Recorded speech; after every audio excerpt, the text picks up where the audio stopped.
rolling. So Awesome. Are you ready? Cool. I'm going to take a bit of a gamble at the start. I don't know if it's going to pay off, so we can cut it if it doesn't work, but I'll roll with it, okay? Okay. So, Scott, I would love to start with a story, and I don't know if it's a story that you're familiar with. Mm-hmm. It's a story of a man who's sitting in a hotel lobby, and he's watching a fly trying to get out the window. Yeah. Do you know the story? Yeah, you squared. You want to finish it? Yeah, well, so the story, when the fly keeps hitting the wall, is a story that the fly is feeling into, how do I get out? My goal is I need to get out of this room. I'm not going to survive. Obviously, the fly is not thinking it, but that's its instinct. I need to get to this directive. And in this story, there's maybe 12 feet over to the right-hand side or left-hand side, and the door is wide open, and it goes right out to the outside. But the fly keeps slamming against this window, and it only sees this window over and over and over, but it's right there that it could just fly out. So essentially the story is, why keep hitting against the same old thing over and over and over, trying harder and harder and harder, more and more effort, when if you just change your direction and looked a little different, thought about it differently, you could have no effort and quantum leap and get to the goal it seeks. So it's a fantastic story. I love that story. Awesome. It's all about not just saying persistent, but being, how do I quantum leap is thinking differently. And that's everything. So when was the first time in your life, like what was your first fly out the window moment in your life whenever you had that quantum leap? So it takes me back about 8 years ago. I graduated from university with an aeronautical and mechanical engineering degree. And it's like a lot of people, they get promised, hey, do this thing, go to college, get this amazing job, you're going to be very happy, get married, have kids, retire, etc. Right? Everyone knows that background story. But then it's such a false promise. So when I graduated, I had this very promising career in Massachusetts. But I remember from literally the first week, it was like any other cubicle where there's like maybe 50 other cubicles around, and they got the coffee bar and the water tank. And I remember just coming back from work, my first apartment ever. And I remember actually like crying. Because I'm like, is this it? Is this what I spent the 4 years for, educating and going to this place? It's supposed to be amazing. So just internally, I'm like, well, maybe it's just the first week. Maybe I'm homesick. Maybe this is brand new to me, all this stuff, right? So you quicken the pace to the next 6 months, and I just kept feeling that way every single week. And a lot of my family and friends were like, just give it time. It's something brand new. And of course, it makes sense logically. But at the time, I didn't understand this, but it was my heart that was like, this is not the journey. It's not the ultimate destination, right? So what happened to me, and this is where the fly story is going to tie in, is that I just kept thinking every day, like, there's got to be more. There's got to be something. And at first it was that fly story where I was like, well, maybe it's a job. Maybe I got to find something new, right? So I actually put in 2 weeks notice to a company. I felt like I was throwing my career away, all the $100,000 student loan debt. I was like, I'm nuts, but I have to do this. I got another job here in Vegas, actually. Oh, wow. Yeah, it was in an aerospace company north. And they hired me on the spot because I brought even personal development books, and I was just so ready because at that time I was starting to get into personal development. Got the job, moved here to Vegas for a couple of weeks. And then about 3 or 4 days prior to the job starting, the manager calls me up and says, Scott, this is really unfortunate, but we don't have a position for you anymore. And I was like, what does that mean? He's like, because we're a private company, we lost funding, right? And we have a position. So that was the moment, to get kind of right to the point. That was the moment that I said, I got to change direction. This is not it. If somebody can control my life, you're going to move here and then pull the carpet out from under me. I was like, I got to change. So that's when personal development started kicking in, like the other directions, entrepreneurship. Right. And that was the big point for me. So you talk about that first job that you had in the cubicle. Yeah. And you like felt in your heart that it wasn't right. Talk to me about that. And did you have any sense of like what the hero's journey, what the call to adventure was for your life at that point, or was it just a feeling? Yeah, it was just a feeling. And the more I've done this process, like a lot of what I teach now is about awakening. It's not just love, traction, manifesting. It's like becoming who you were born to be. And it kind of sounds a little bit in a place of like, well, you have a predetermined place. I don't think that. I think there's a lot of life paths you can take. It's not one is better than the other, but one may be more of your enlightened self.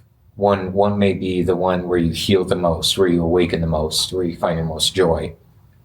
So at that time, it was just a feeling. And it was like, I just know something's wrong. I don't know what it is, but something is wrong. And I think it was more of that at the start. So how did you start to throw off the old self and put on a new self? Yeah.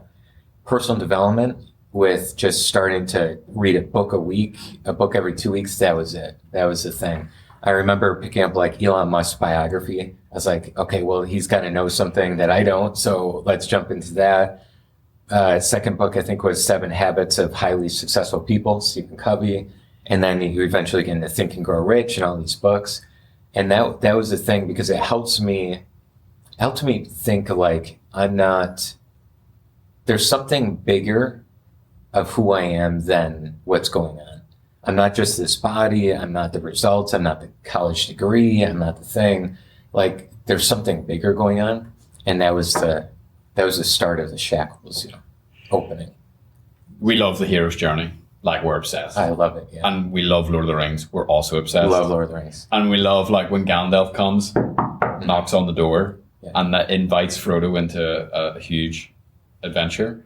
Was there a Gandalf in your life that kind of showed up and helped reveal the next step? Yeah, I love Lord. It's got to be my favorite trio of movies ever.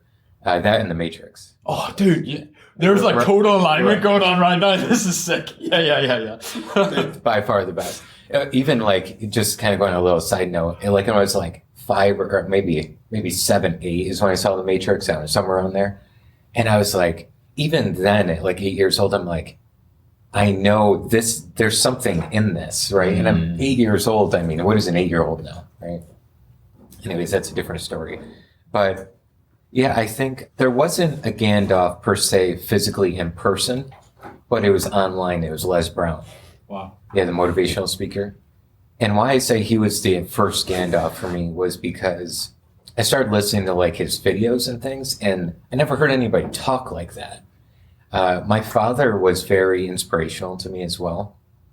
He always did for me and my brother, like all these motivational quotes and letters and all this stuff. So that was like early on. But then at that time where I was like alone, living alone and not knowing where to go, I'd listen to Les Brown every single night, like every night. And when I was working out, I'd listen to him. And when I was like driving, I'd listen to him. And that voice was the voice helping guide me. It wasn't direct though. It wasn't like, hey, Frodo, like, here's what we got to do, right? This was just like the Gandalf podcast. Right. This was like here's where you can start thinking is the path. And this might be a bit of a weird question, but you know that like Maya Angelou quote where it's like, you can't always remember what people say, but you remember how they made you feel. Yeah. Do you think it was the content that he was saying that was so powerful? Or do you think it was like the energy and the maybe frequency that he was speaking at that really grabbed you? I think you said that perfectly. I think it was the feeling, 100%. I mean, the words are there, like, it's possible. You can live your dream. It's not over until you win, right? All those kind of quotes he used to say. Those are all true and they did resonate. But really what was the resonation was, like, it made me feel something different could happen.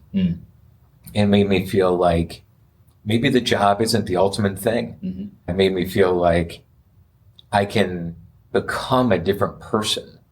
And a lot of people they're so asleep in their consciousness that they feel like that's them and they'll defend it. No, that's just me. Oh, you know who I am. Or things of the nature where they defend their current identity or archetype. And I think it is all about that feeling of like, do you feel that something could be different for your life? And that's the start, 100%. Super interesting. Yeah. So what happened next? Well, the next breakthrough, I'd say that's when Bob Proctor came in.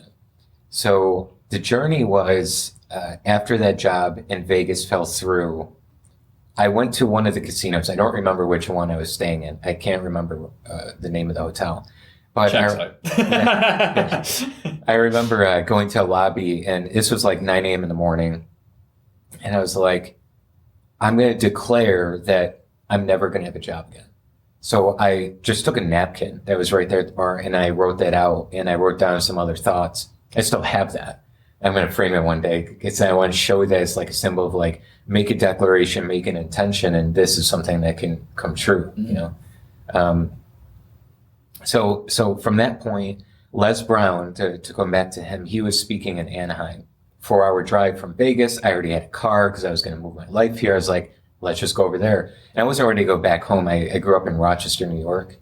And I was like, I can't go back. I can't go back to a job, you know, the usual stuff. So basically, when I went there to Anaheim, it was called Get Motivated Seminars. And it had a panel of speakers. There's like 8 of them. Les Brown was the last one. And each speaker had their own unique talents and business model. A real estate guy, eBay, Amazon selling guy, write a book, invest, whatever. The full fellowship of the ring. Exactly. There wasn't the full 9, but you know.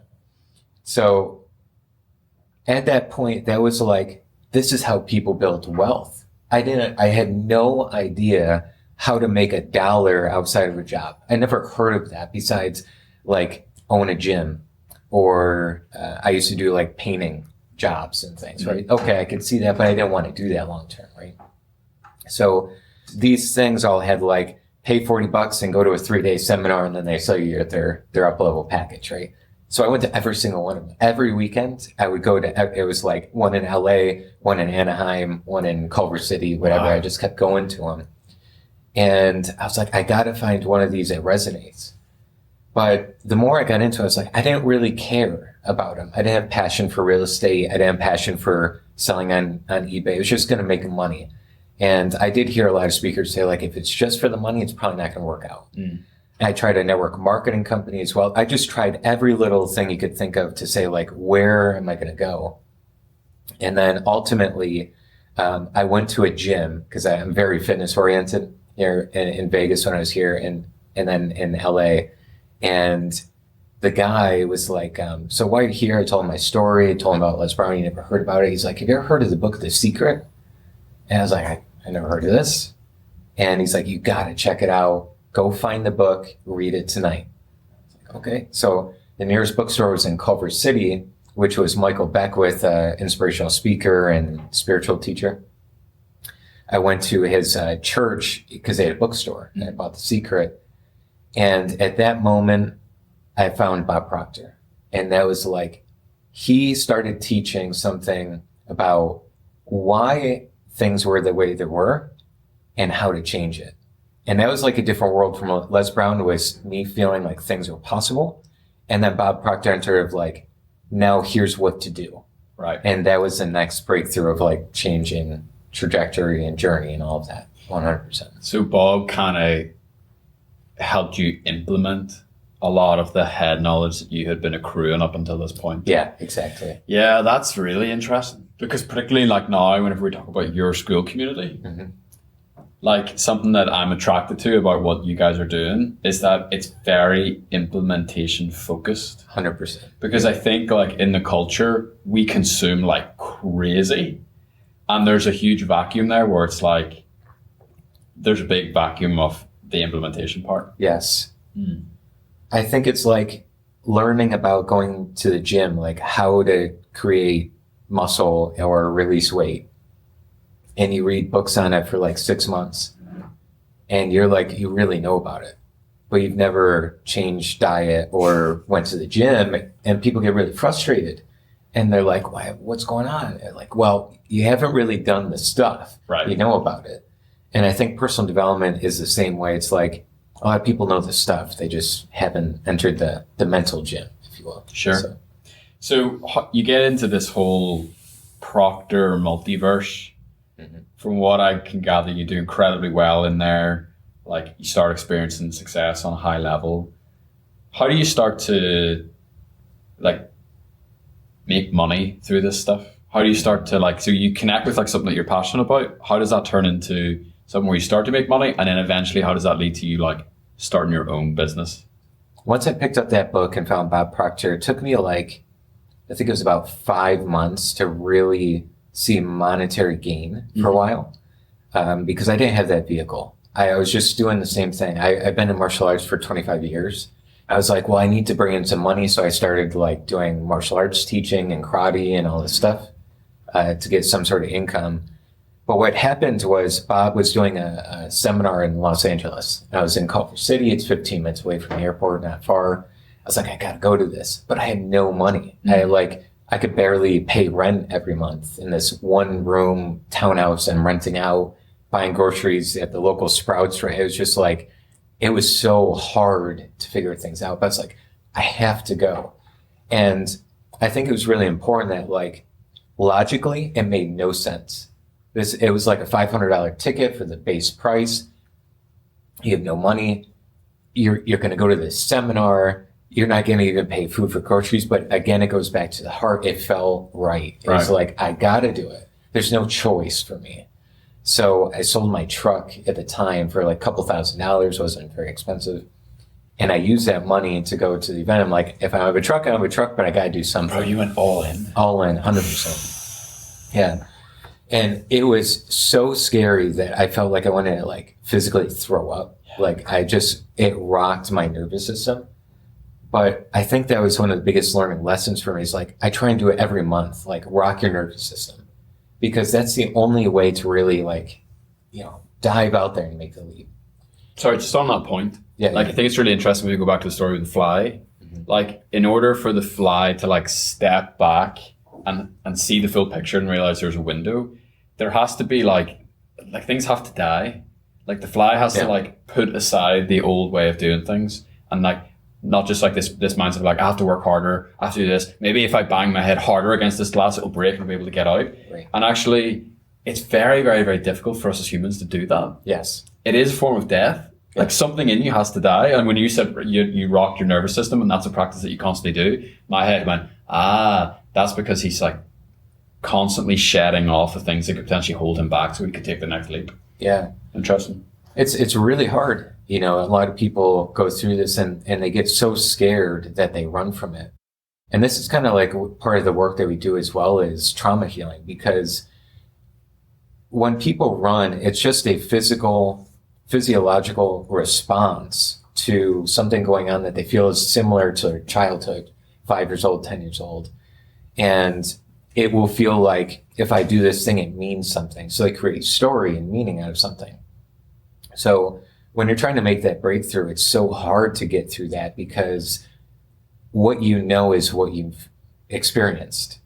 And we love familiar comfort as a society. But if you can start loving unfamiliar territory, that's the thing. Right. So make your new normal a state of unnormal, basically. Yes, exactly. Very hard to do, but yeah, exactly. Okay, cool. Yeah. So I interrupted you, sorry. How'd you start making money? Yeah. So I went to the event with Bob. It was day 2. It was on a Saturday. I remember it clear as day. I was in the back of the room, back right table, and all these other tables. And I was like, I'm just here. I'm so grateful. I'm just here. And Bob said, if you're passionate about teaching, which I was, martial arts, I've been teaching for 15 years. I've been in 25. I knew how to help people. I knew how to teach. If you love personal development, I'm like, check that box. I love it. This is the thing I'll stay up till 2 a.m. in the morning studying and reading. And if I was at a bonfire with friends and they all were talking about a topic, this would be it. That's all I want to talk about. And they said, number 3, and you want to earn money, but you maybe need some credentials because this is your brand new start. Become certified with us. Mm. And I was like, that's it. My whole body was like tingling to an extreme place. It felt like I was almost shaking. And I was like, this this is my calling. This is what I need to do. Right. At the time, it was like a $22,000 investment. I was like, it didn't even matter. I didn't even care what the price was. I said, I'm already doing it. I already made the decision. I wrote down the date, August 20th, 2016. And the seminar was on like July 31st. So about 3 weeks out, I'll have the money to get started. And then I found the money. I was able to do some different things to get down payment. It wasn't the whole thing, but down payment to get started. And that was how I made money, through that vehicle. But the good thing about it was that I wasn't teaching people how to earn money. I was only teaching people what helped me, right, which was thinking differently, personal development, feeling differently. So since I had the certification, it kind of gave me a little more confidence of like, okay, I'm under Bob's belt. I can use his programs, use his content, and only teach what I've experienced, which was the change in who I was.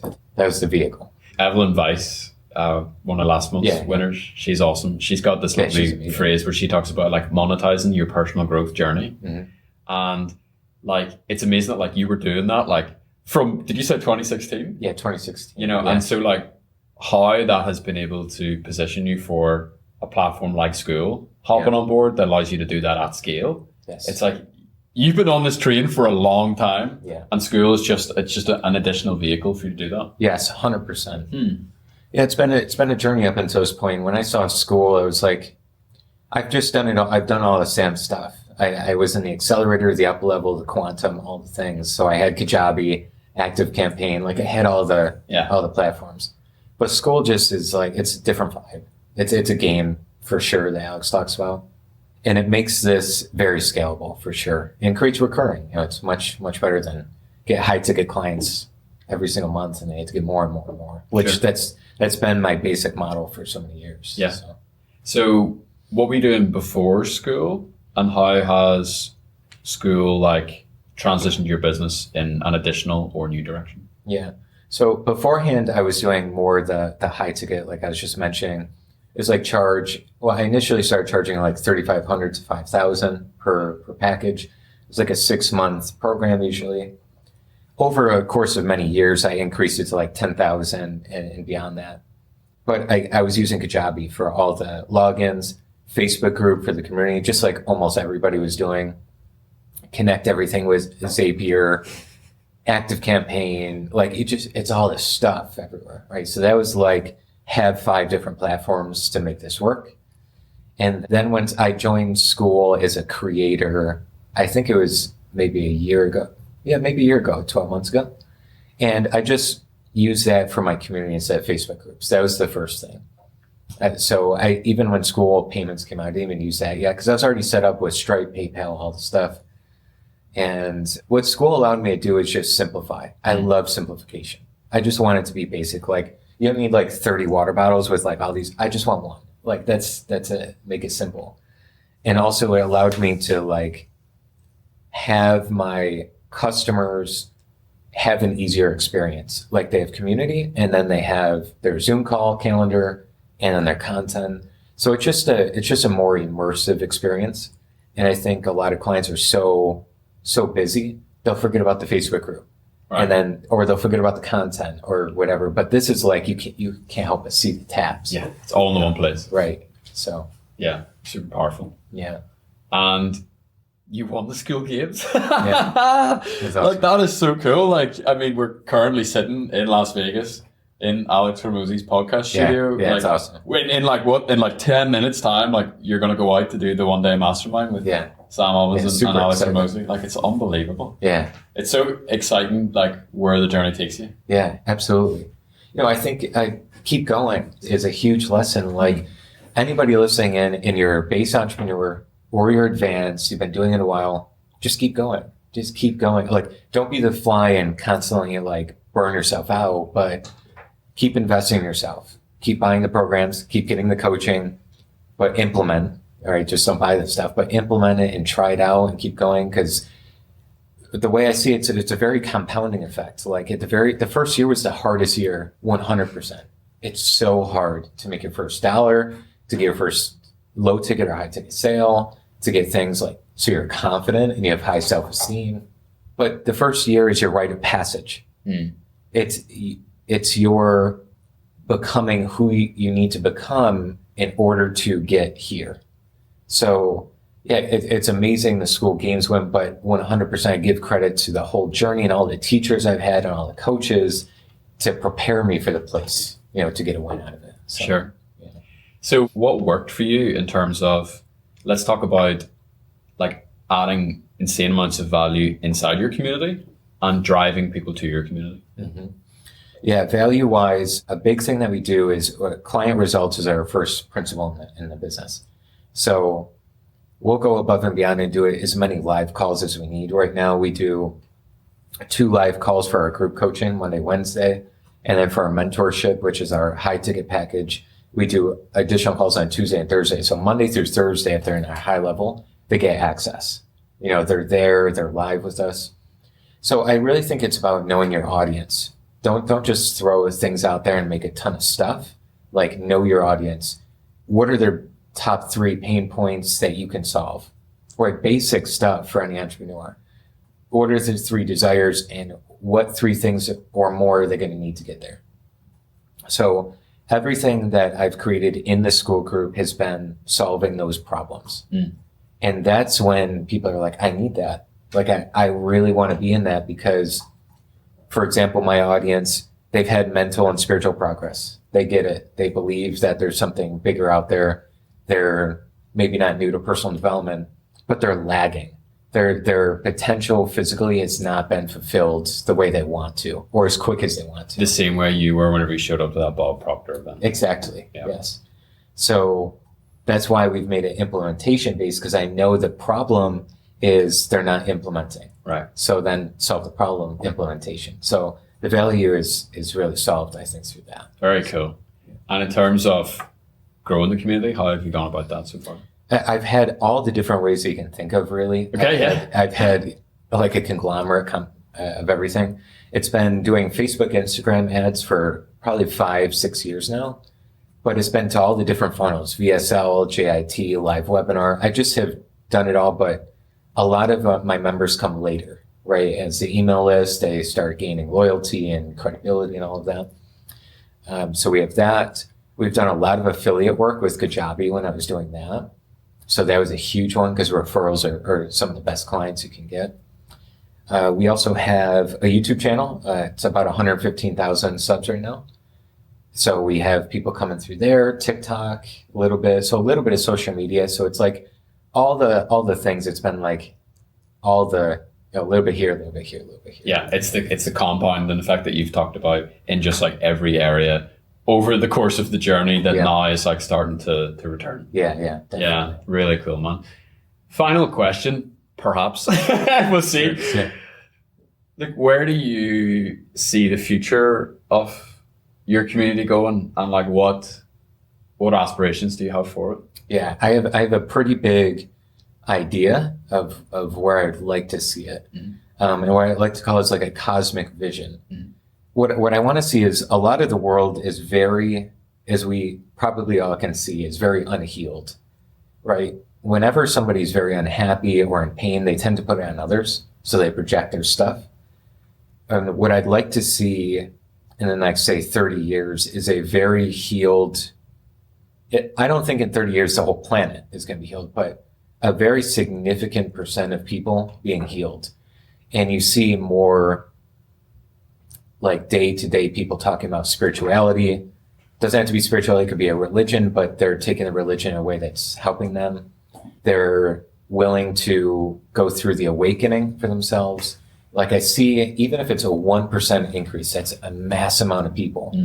And I think that our world would be a even greater place with more people in their awakened state.